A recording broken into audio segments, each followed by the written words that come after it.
Je vous salue tous, peuple de Dieu, dans le nom précieux de notre Seigneur et Sauveur Jésus-Christ. Moi, c'est votre frère Meshakanko Michael. Et nous sommes vraiment dans la joie quand nous venons auprès de vous pour parler de la part de notre Dieu. Et aujourd'hui, nous allons faire un petit résumé sur ce qui concerne le ministère de la parole. Et il y a certains livres que nous allons simplement dire que vous pouvez lire, mais nous allons pas avoir, nous n'aurons pas le temps de faire cette lecture, mais nous allons dire certains livres et que vous pouvez les lire vous-même là où vous vous retrouvez en ce moment. Mais le livre phare que nous allons lire, c'est dans le livre de Matthieu 28 au verset 20. C'est pour simplement expliquer c'est quoi d'abord le ministère, c'est quoi, quelle est la pensée à laquelle que nous devons avoir quand on parle du ministère. Je suis dans le livre de Matthieu 28, le verset 20. Je l'ai lu au nom de Jésus-Christ et enseignez-leur à observer tout ce que je vous ai prescrit. Et voici, je suis avec vous tous les jours jusqu'à la fin du monde. Est-ce que le Seigneur parle à ses disciples en disant d'observer ce qu'il de leur enseigner? Parce que le ministère de la parole, c'est le ministère qui enseigne. Dans les choses de Dieu, il y a plusieurs services, parce que le ministère, c'est simplement le service. Il y a plusieurs services à laquelle que nous faisons, mais dans le ministère ou le service qui enseigne, il y en a 5, à laquelle vous pouvez retrouver dans le livre de Ephésiens 4. Vous commencez au verset 10 et jusqu'à 15, vous allez trouver le 5 ministères à laquelle que la parole de Dieu nous parle. Il y a le ministère apostolique, il y a prophétique, doctoral, pastoral et de l'évangéliste aussi, qui fait 5. Et ici, dans la lecture que nous venons de faire, le Seigneur Jésus-Christ parle à ses disciples de leur enseigner ce qu'il les a prescrit et il sera avec eux jusqu'à la fin du monde. Et là, nous comprenons que le ministère, c'est la continuité de l'œuvre de Christ, c'est-à-dire Christ qui continue son œuvre au travers de 5 ministères. Et pour bien ou saisir, c'est simplement Christ lui-même, le ministère c'est Christ.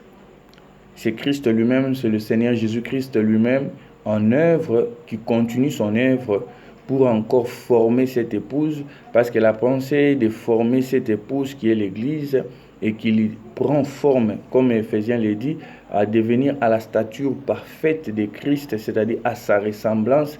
Et cette continuité, c'est au travers des 5 ministères que le Seigneur Jésus-Christ est en train de le faire. Et d'ailleurs aussi Jérémie 31, si vous commencez au verset aussi 31, vous pouvez descendre, vous allez voir que dans la nouvelle alliance, dans l'ombre déjà l'Éternel parlait, que quand il amènera la nouvelle alliance, il n'y a personne qui viendra dire à son prochain ou à son frère, connais-tu l'Éternel? Parce qu'il mettra de sa parole déjà dans le cœur de tout un chacun. C'est pour simplement dire, parce que plusieurs aussi interprètent mal cette écriture, croyant qu'il n'y aura personne qui doit encore prêcher, parce que non. L'Éternel, parce que quand on dit cela, c'est simplement pour dire que il n'y a pas une personne, il n'y a pas une pensée humaine. Le ministère, ce n'est pas une pensée humaine. Ce n'est pas une personne qui vient amener ses pensées pour dire à une autre personne, mais c'est Christ lui-même qui fait son œuvre, c'est lui-même qui place sa parole dans le cœur des gens, mais c'est au travers du ministère d'Éphésiens 4 qu'il est fait. Et c'est pour que personne ne s'enorgueillisse et tout le monde comprend que le ministère, c'est Christ lui-même. C'est la continuité de l'œuvre de Christ parce qu'il a commencé cela en prenant la chair humaine sur terre.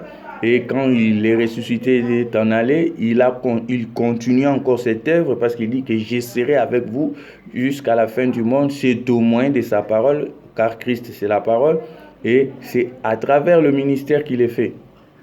Et le ministère, c'est lui aussi qui t'amène à comprendre ou à saisir la pensée de Dieu.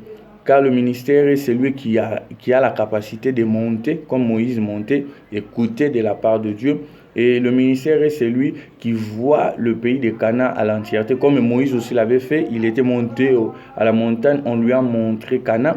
Avant d'ailleurs qu'eux tous entrent et voient Canaan, Moïse l'avait déjà vu. Et le ministère est celui qui voit déjà Canaan, qui est l'éternité, qui est le ciel, qui le voit déjà dans son entièreté et qui amène le message au peuple pour se préparer en cela. Et le ministère ne peut pas se combattre entre eux parce que nous voyons dans l'ombre, quand nous parlons dans l'ombre, nous voyons l'ancienne alliance. Là, nous sommes dans Exode 28, 1. Vous allez voir que ceux qui exerçaient le sacerdoce, c'était Aaron et ses 4 fils, qui fait 5. C'est pour cela même Paul l'a dit que c'est 5 ministères, parce qu'il a déjà vu cela dans l'ombre, qu'il y avait 5. Et Paul n'a jamais inventé quelque chose, il a juste interprété ce qui était caché dans l'ombre. Car dans la nouvelle alliance, Dieu a dévoilé des choses. Il a dévoilé ce qu'il cachait dans la loi. Et les 5 ministères, vous allez voir que c'était les gens d'une même famille. Aaron, le père et ses 4 fils, c'était les gens d'une même famille. Le ministère partage le même sang. Ils ont le même ADN en eux au travers du sang. Et c'est pour cela, le ministère ne peut pas se disputer ou se quereller entre eux. Car ça vient et c'est le même sang qui coule dans le pastoral, c'est le même sang qui coule aussi dans le doctoral, dans le doctorat plutôt. C'est un peu ça. Et d'ailleurs, encore le ministère, si je peux encore l'expliquer, c'est l'œuvre à laquelle que Dieu a fait en Éden. Il a fait dormir. Adam dort et il a pris son côte pour aller former Ève, son épouse. C'est ce que Dieu est en train de faire au travers du ministère aujourd'hui. Et comme le véritable Adam, Christ, la mort, le sommeil manifeste aussi la mort qu'il a accomplie à Golgotha. Et cette disparition qui n'est plus encore physiquement avec nous, qui manifeste l'œuvre que Adam est endormi dans un profond sommeil. Et Dieu maintenant fait l'œuvre au travers du ministère parce que la main qui a 5 doigts est en train de former Ève au travers du poussière de la terre, comme nous le disons. Il est en train de former Ève pour maintenant la mener encore devant Adam. Et Adam appréciera. Là, nous sommes déjà dans l'annonce, et l'annonce qui se fera dans le ciel avec Christ quand il viendra. Le ministère, c'est encore l'intercession. C'est l'intercession à laquelle que Esther est en train de faire par rapport à son peuple devant une difficulté. C'est Esther qui était allée voir le roi pour intercéder en faveur de son peuple. C'est ça encore le ministère. Et si nous pouvons parler en résumé de ces 5 ministères, nous avons l'apostolat. Nous pouvons dire que le ministère d'un apôtre, c'est le ministère du fondement.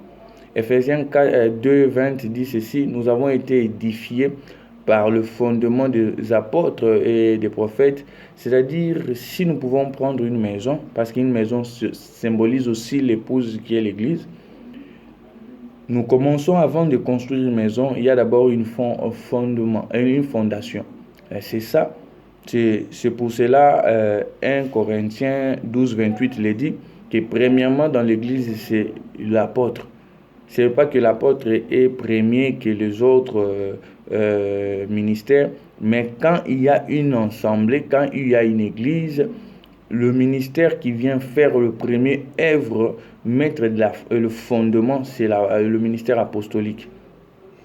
C'est l'apôtre qui vient mettre des fondements. C'est ça, c'est eux-mêmes qui ont amené le commandement à laquelle que nous lisons dans les Écritures. Ce sont des apôtres qui ont amené ce commandement-là. C'est ça même la doctrine. L'apostolie, le ministère apostolique, c'est le ministère qui accentue ou bien qui vient encore rappeler au peuple de Dieu l'importance de la doctrine. Parce que la parole de Dieu que nous écoutons, il faut que nous puissions s'amener aussi à l'exercer ou bien à le pratiquer. Nous pouvons dire ceci. Nous pouvons prendre un exemple. Si nous prenons l'exemple du baptême, Le baptême est ceci, on l'explique. Le baptême est, tu te submerges dans l'eau qui manifeste la parole de Dieu, et que la parole de Dieu tue cette vieille homme que tu étais, et que tu ressuscites à un nouveau personne. Mais là, c'est dans l'enseignement. L'apôtre maintenant est celui qui va t'amener maintenant à mettre plus et insister sur la pratique de cela, que tu dois aussi aller trouver de l'eau, et de l'eau qui coule, de l'eau qui trouve une source, qui manifeste cette source intarissable qui est la parole de Dieu, et d'être submergé là. C'est l'apostolat qui insiste sur la doctrine. Et nous avons aussi le prophétique. Le prophétique est celui qui voit le temps dans les Écritures, qui amène la lumière dans les Écritures. Et le prophétique, nous pouvons prendre un exemple dans Ésaïe 9, 6. Il dit qu'un enfant nous est né et un fils nous est donné. Là, maintenant, le prophétique voit, quand on dit un enfant nous est né, c'est Israël. Parce que l'enfant était né en Israël, mais un fils qui nous est donné, ce sont les nations, c'est l'Église. C'est l'Église maintenant qui a reçu le Fils. C'est lui qui a reçu, c'est les nations qui ont reçu le Fils. Il sait voir les temps dans les Écritures. Nous pouvons voir Marc 14, 30 dit, avant que le Seigneur Jésus parle à Pierre, avant que le coq chante 2 fois, tu me réuniras 3 fois. Et le prophétique voit le temps dans cette Écriture. Il comprend que avant que le coq chante 2 fois, il voit déjà ce que Apocalypse 11 nous dit, c'est des oins qui viendront chanter, c'est-à-dire prêcher. Mais avant cela, Israël devait renier le Seigneur Jésus-Christ 3 fois, au travers des lois, des prophètes et des psaumes. Le prophétique a cette capacité, cette particularité de voir le temps et amener cette lumière dans les Écritures. Il y a plusieurs exemples que nous pouvons parler par rapport aussi de prophètes, mais nous courons derrière les temps. Nous donnons juste des exemples qui peuvent nous amener à comprendre, avoir une pensée sur la particularité de chaque ministère. Nous avons le doctorat. Le doctorat est celui qui vient mettre la différence dans les Écritures. Il est comme un laborantin. C'est lui qui a le microscope. Il sait voir le détail. Il a la capacité de voir le détail dans les Écritures. Et le ministre, celui qui a exercé le ministère en premier, nous le voyons, c'est Adam. Genèse 2, si je ne me trompe pas, il dit que Dieu l'a laissé en Éden, c'était pour cultiver et garder. Il avait un travail, il devait faire un service. Le premier à exercer le ministère en Éden. Et il avait cette capacité aussi du doctorat. Quand Dieu lui a donné des animaux, il avait la capacité de voir le comportement de ceux-ci et de donner les noms en fonction des choses qu'il voyait dans tel animal, et dans tel animal, il lui donnait celui-ci ce nom ici, et celui-là le nom et un autre nom. C'est-à-dire cette capacité de faire cette différence, à séparer ces choses, c'est le ministère du doctorat qu'il a. Et nous avons aussi le ministère évangélique. Le ministère évangélique, c'est celui qui sait ou qui a la capacité, ce sont des hommes aussi puissants qui ont la capacité à tirer ou à mener quelqu'un qui quitte d'un point A à un point B. Il a cette capacité de tirer quelqu'un d'un point A à un point B. Nous le voyons avec l'évangéliste Philippe, quand il a rencontré cet eunuque éthiopien. Il avait cette capacité de lui amener, de quitter de cette ignorance qui est le ténèbre que l'eunuque éthiopien avait. Il lisait les Écritures sans le comprendre, c'est-à-dire il était ignorant, il était dans les ténèbres, car l'ignorance aussi c'est les ténèbres. Et c'est la mort d'ailleurs, car le manque de connaissance c'est aussi la mort. Et l'évangéliste a cette particularité et cette puissance que Dieu lui a dotée de prendre quelqu'un d'un point A à un point B. Et cela n'est pas seulement pour ceux qui sont hors de l'église ou hors de l'assemblée. Parce qu'il y a aussi des situations à laquelle que tu peux te retrouver dans le peuple de Dieu. Quelqu'un qui est dans l'amertume, qui est devant des situations difficiles, c'est un point aussi A pour lui. Et l'évangéliste a aussi cette particularité, cette grâce de lui amener de cette désolation, de ses regrets, de ses soucis, de ses problèmes à un point de témoignage de la grandeur de Dieu dans sa vie. Et ça peut se faire même aussi dans l'assemblée, même aussi dans l'église. Ce n'est pas que l'évangéliste exerce toujours en dehors de l'église. Il exerce plus aussi en dehors de l'église, mais aussi dans l'assemblée. Parce que devant l'assemblée, peu importe que tu peux être déjà un enfant de Dieu, tu peux te retrouver aussi dans des difficultés. C'est un point A ou un point X à laquelle que tu te retrouves. Et l'évangéliste a cette capacité, a cette mission de ramener au peuple de Dieu, de quitter de la désolation, de les ramener dans la joie à laquelle que la parole de Dieu nous donne, à la paix à laquelle que la parole de Dieu aussi nous donne. Et le pastoral, c'est lui qui sait aussi garder. Parce que l'œuvre de Dieu n'est pas seulement d'amener, mais aussi de garder ce que vous avez déjà. Et le pastoral a cette mission à faire cela. Parce que même la mission, le service à laquelle que Dieu donna à Adam, c'était pas que de cultiver, c'était pas que de cultiver, mais aussi de garder. Et c'est ça la particularité que le pasteur a, de garder. Parce que œuvrer pour Dieu, être ministre de Dieu, ce n'est pas seulement passer à la chair et prêcher. Il y a plusieurs caractéristiques, il y a plusieurs choses à laquelle qu'un ministre de Dieu doit avoir. Un ministre de Dieu est une personne tempérante, et est une personne qui doit avoir la maîtrise de soi, humble. Il y a plusieurs choses qui sait garder des choses, garder des problèmes devant des situations compliquées. Et parce que c'est le fait de gérer des personnes, et il y a des cas à laquelle que tu peux voir une famille qui s'élève contre une famille dans une même assemblée. Ça arrive, étant humain, nous portons encore cette chair, et le ministère a cette capacité aussi de maîtriser ces choses-là. Ce n'est pas toujours le fait de s'élever dans la chair et parler. Et nous voulons aussi ajouter une chose, le ministère n'a pas été donné pour les quatre coins du mur. N'a pas été donné pour une assemblée quelconque seulement. Non, non. Le ministère est donné, c'est pour le corps du Christ, c'est pour l'église de Dieu. C'est d'ailleurs aussi la mission à laquelle que nous faisons au travers de ces vidéos, parce que même si physiquement nous ne pouvons pas se voir, mais au travers de ces vidéos, vous pouvez toujours aussi écouter la parole de Dieu là où vous vous retrouvez. Et c'est aussi dans ces cadres-là, parce que le ministre de Dieu n'est pas celui qui reste toujours dans un coin. Non, non. Le ministère Dieu t'a donné, cet appel Dieu t'a donné, c'est pour le corps du Christ. C'est pour cela que tous doivent bénéficier de ta grâce. Et tu dois avoir cette pensée en toi, que ce que tu as, que plusieurs de peuples de Dieu partout dans l'humanité bénéficient de ce que Dieu t'a donné. Et il faut chercher par des moyens, et Dieu toujours est en œuvre pour aider. Comment? Et même les réseaux sociaux, l'Internet peut aussi aider en cela. Il y a aussi quelque chose que nous voulons aussi ajouter.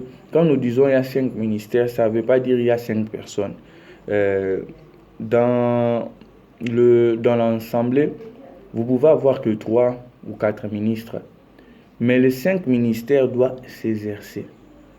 Une assemblée ne peut pas croître seulement avec 2 ministères. Non, non, non. Il faut que ces 5 ministères s'exercent dans une assemblée. Mais il peut y avoir que 3 personnes. Cela ne veut pas dire que d'autres ministères ne vont pas s'exercer. Non, Dieu donne aussi de la grâce. Tu peux être pasteur, mais en prêchant, tu touches de la grâce apostolique, tu touches de la grâce prophétique.